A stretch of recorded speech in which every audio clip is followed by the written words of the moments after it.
Hej på er, kära vänner, och god morgon. Jag kom hem från Lund för inte så länge sedan, några dagar sedan, där jag var på en konferens i 3 dagar om kritiska djurstudier, Critical Animal Studies. By the way, this speech that will come soon will be in English, so if you don't understand Swedish, please don't turn the video off now because it will be English very soon. I'm just gonna speak some Swedish first. Jag vet ju att ni som pratar svenska också förstår engelska, men jag tycker att det är lite mysigt att prata svenska också. Så jag vill säga hej, för att det var ganska länge sedan jag laddade upp en video. Hej. Det var ju typ 2 veckor sedan. Och så vill jag säga hej och välkomna till alla nya som har hittat hit till den här kanalen. Ja, så under den här konferensen som jag var på så var det en massa föredrag. Det var fullspäckat schema, så jag fick sitta och lyssna på massa intressanta presentationer. Och så fick jag även hålla en presentation själv också. Och då valde jag att prata om mjölkindustrin den här gången också. Det gjorde jag på mitt förra tal här i Västerås. Men den här gången var det mycket kortare, bara 25 minuter och på engelska då.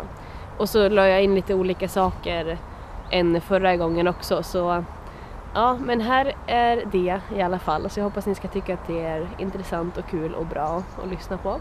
Jag har lite mer videomaterial från själva konferensen, men jag tänker att jag kan göra en annan video om det. Så blir det bara talet i den här videon. Okej, det var väl det jag skulle säga. Så enjoy! I'm sure that you're all familiar with how the dairy industry works, but let's go through it really quickly just in case anyone is unsure. So the concept of dairy production is to use other animals' reproductive systems to produce milk for human consumption. And the species that are most commonly used are cows, goats, and sheep. The females are routinely impregnated in order to always keep the production of milk high, and the babies are routinely stolen from their mothers, and this is so that the babies will not drink the milk from their mothers, because as you know, the milk is the product which is being sold to humans. Male babies are a byproduct in the dairy industry because they will never produce any milk, and they are therefore killed very early on for their meat, or they're just killed and burnt or thrown away.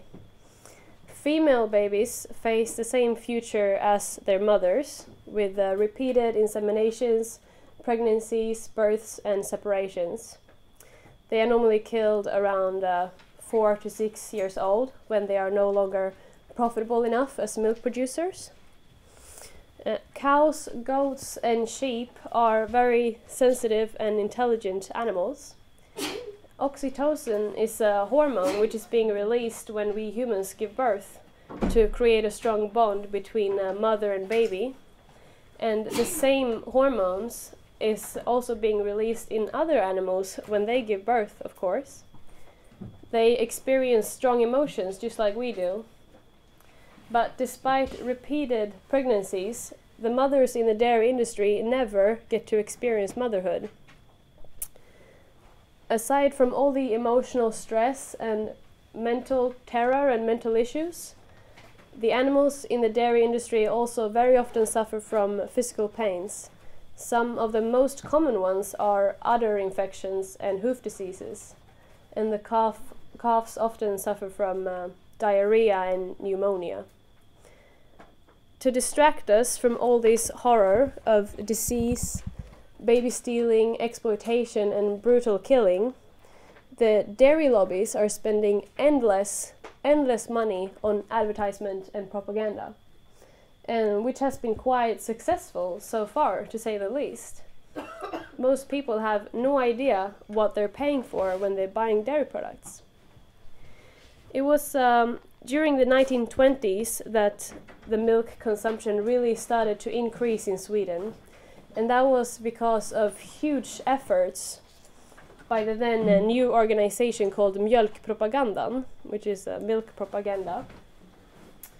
They handed out millions of brochures, they produced videos, and they organized milk days and milk weeks, they opened milk bars, and so on. But most importantly, they were advertising in schools. They showed videos during class, and they had so-called milk lectures, and with little quizzes and often competitions for the kids. And then it just developed from there, or should I say escalated. Milk now has a self-evident place in the Swedish home. It's almost like it's part of the Swedish identity to consume dairy. And to not support the Swedish dairy farmers is almost a crime.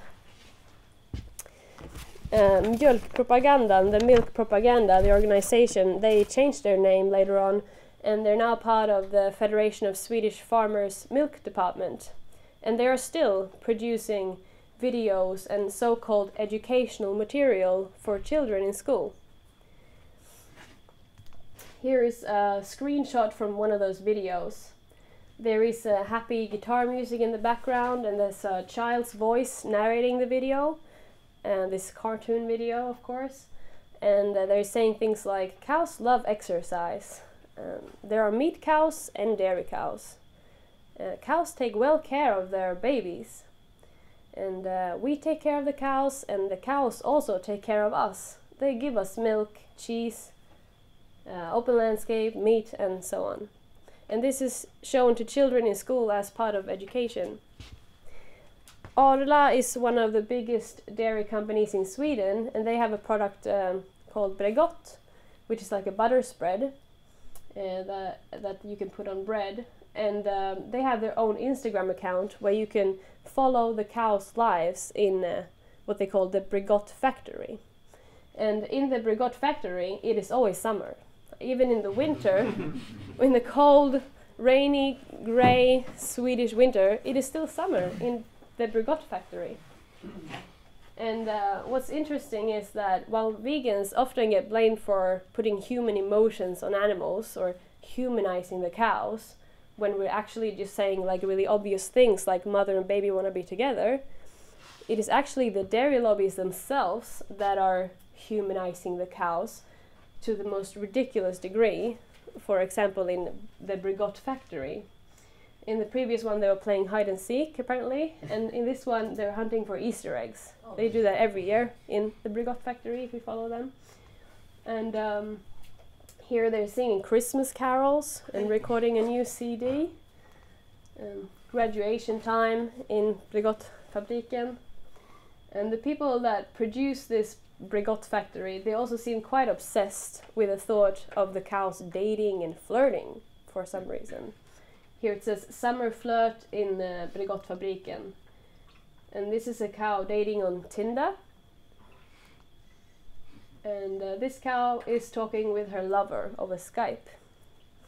And right at the moment, Arla are also doing this new thing where they put up a picture of a baby calf, and they want their followers to name the calf. And people just love it, you know? So they're really smart with their PR tricks and stuff. Skåne Mejerier is another big dairy company in Sweden, and a slogan that they often use is, if the cows are happy, then the milk will also taste good. But of course, you cannot taste the level of happiness in someone's milk. But you would assume then that Skåne Mejerier, they're saying that their milk is good, right? So in other words, they're also saying that their cows are happy.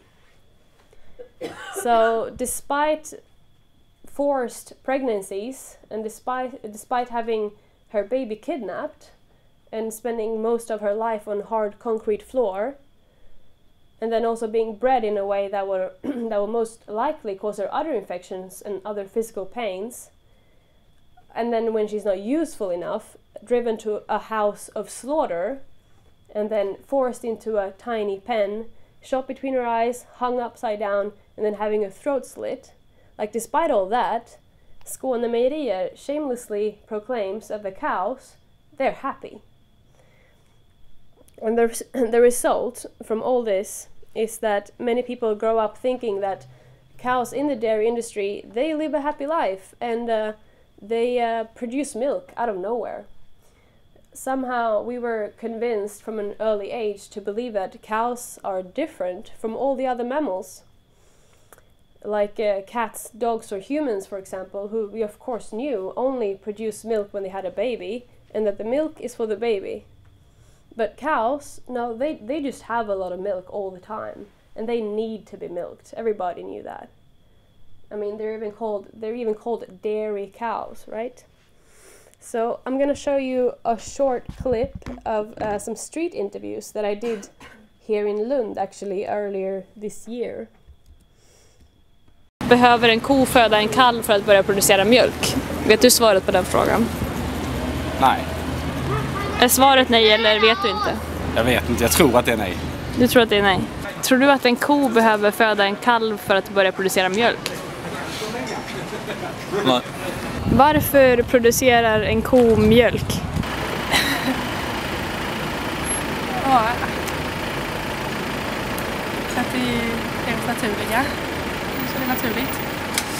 Do you think a cow needs to give birth to a calf to start producing milk? I don't think so. Varför producerar en människa, en kvinna, mjölk? Det är också naturligt, bra för bebis och så. Så korna producerar mjölk när de får en kalv då, eller? Ja. Eller nej, inte ko. Det är ju, alltså det finns ju mjölkkor och de producerar ju mjölk hela tiden. Yeah, so there we can clearly see the milk lobby's success in trying to keep the truth of dairy production away from the people.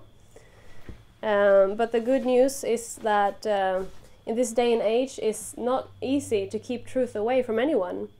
People are using the internet today to find out things for themselves, and the truth about dairy production is spreading rapidly across Instagram, Facebook, YouTube, Twitter and so on. And people are quickly becoming more aware, and as we realize that we have been tricked and lied to for so long, we want to kind of strike back at these big companies and corporations, and it actually works. When we see false or misleading advertisement, we can report these companies to the Consumer Agency, for example, Konsumentverket. In 2015, 7 people reported Skånemejerier, the big dairy company I talked about before, for misleading advertisement. And they won. Skånemejerier were convicted for saying cow's milk is the original beverage for humans. And also, you need to drink half a liter of milk every day. So that was one successful example of a big dairy company losing in court. But even when the dairy lobby win in court, they lose. Like when the Federation of Swedish Farmers' Milk Department sued an oat milk company called Oatly for using slogans like "it's like milk but made for humans" and "no milk, no soy, no badness." They won, the dairy lobby won, but the real winners were Oatly, who just after the court case increased their sales by 20%. Thanks to the attention.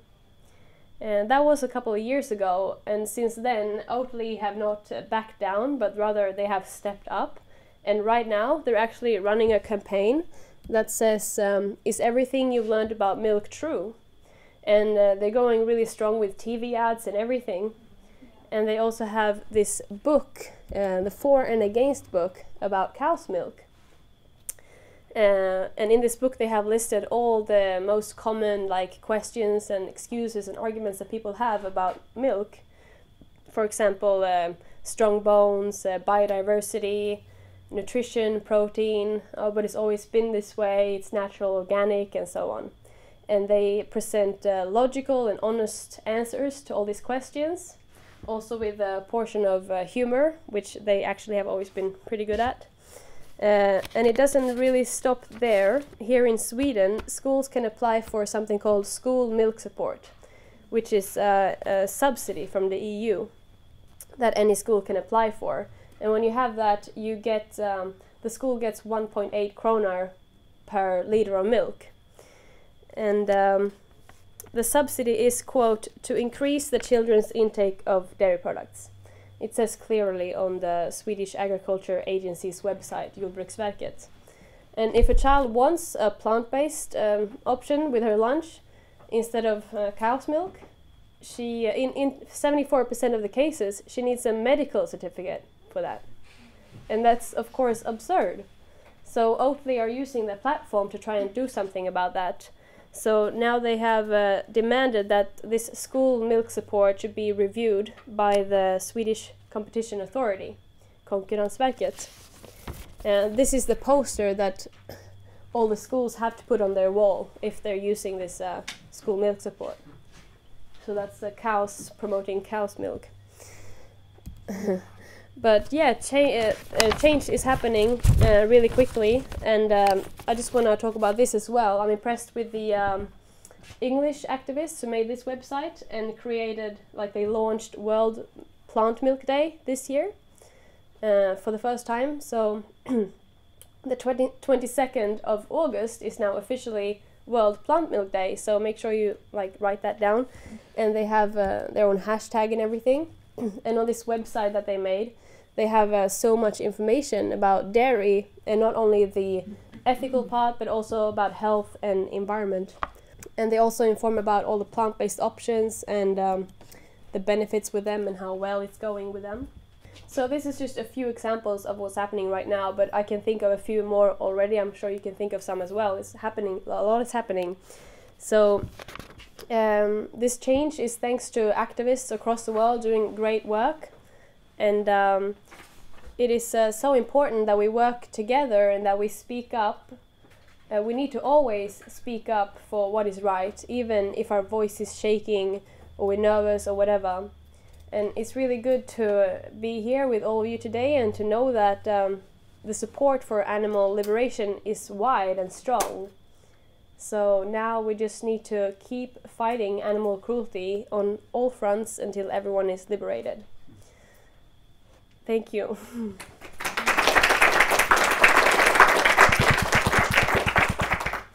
My name is Jessica Thiel. I'm from Sweden, and I'm on Facebook like most people, so I would love to connect with you on Facebook, so please add me or something. And I have a small YouTube channel called Vegan i Sverige. It's in Swedish, and I'm on Instagram as well. So yeah, I would love to connect with all you and keep working together and stuff if you have any ideas or whatever. Thank you. Do you have any questions? Do we have 6 time? minutes left for questions. Oh, great.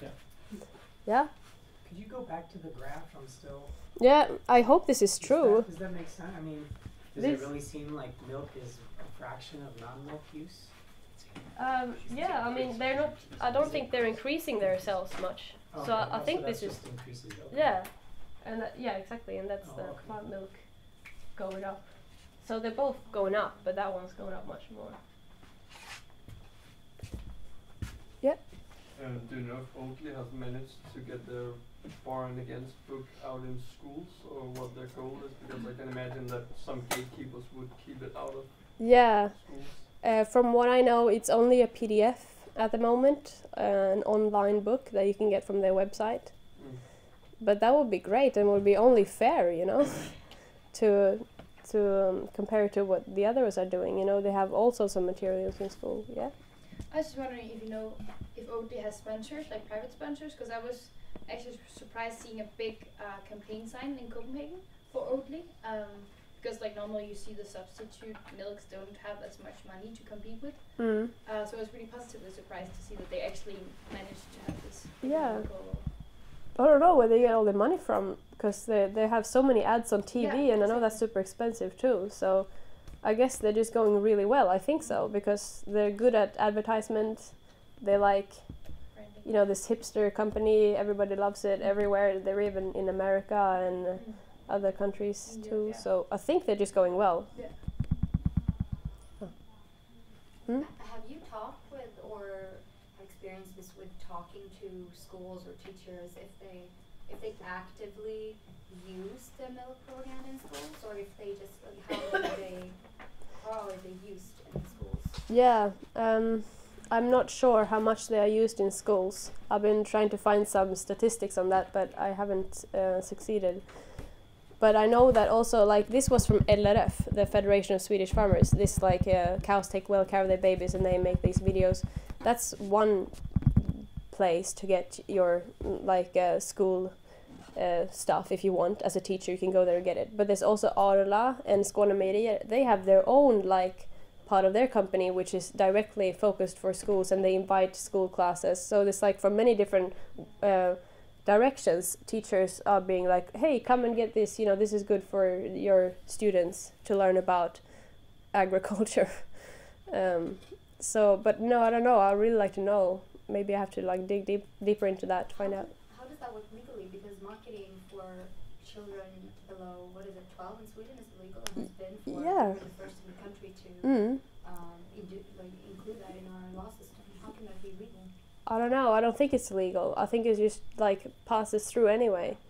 And even, you said children under 12, it's illegal, but also misleading information is illegal all the time. And that's what they're doing. So I think maybe we should be more active in like report these companies more often. And I don't know if this LRF, the federation, goes as a company or if you can report them. So that's the tricky one. But Arla, you can definitely. In Skånemejerier, as you saw, they were convicted for doing wrong. So, and there was quite big news about that. So that's also good. It said dairy mejeriet, like a big dairy company lied about milk. There was a headline, and we should have more of that. So, yeah. Time for a last question. Just comment on that. I don't know if people know there's a campaign in Ireland and the north of England, Go Vegan, yes, run by Sandra Higgins. And apart from winning several awards, one of their campaigns was humane dairy is a myth, don't buy it. So the dairy industry took them to court and they were told, no, it is impossible to have humane milk. And they lost their case. And it's made an absolutely enormous amount of publicity. Yeah. For plant milk. That's so amazing, and I've seen a debate with her in there's been like on TV as well, and she's really good. That's amazing. I want to do something like that in Sweden. Yeah. Yes, just one thing you mentioned when they say that people always drank milk. I mean, I'm a historian of human-animal relations, and there's very, very strong evidence now that actually when people started domesticating cows and drinking milk from cows and sheep, that vast numbers of children died of lactose poisoning. Oh my God. We know what was causing it. And of course some people are still lactose intolerant for that reason. And I know in a way that's not relevant today, but it's interesting. Because people now there's not so many lactose intolerant people, but of course it's relevant to what the milk industry is claiming. Yeah. It's a natural thing to drink other animals' milk. Yeah. One question. Okay, thank you. Yeah. I was just wondering, the Oatly case turned out good for Oatly company money-wise, but do you know what happened during the Brigot factory case? Did they get a positive media? Like when they got when these 7 people reported them? Yeah, that was not Brigotfabriken, that was Skånemejerier, but I don't think there's big damage to them, really. But it's not positive media attention to them either. No, it's not. So if there's more of that, then probably there will be less sales. Yeah. But I googled it yesterday and they still use those words. Like you can buy food online, and on these food shop onlines, they still have this information. With a description about their product, it says you need to drink half a liter every day, and this is the original beverage for humans. It's just from their website, I think it's gone, but in other places on the internet, it's still there. So. Yeah. Okay, thank you. We have a lot of work to do.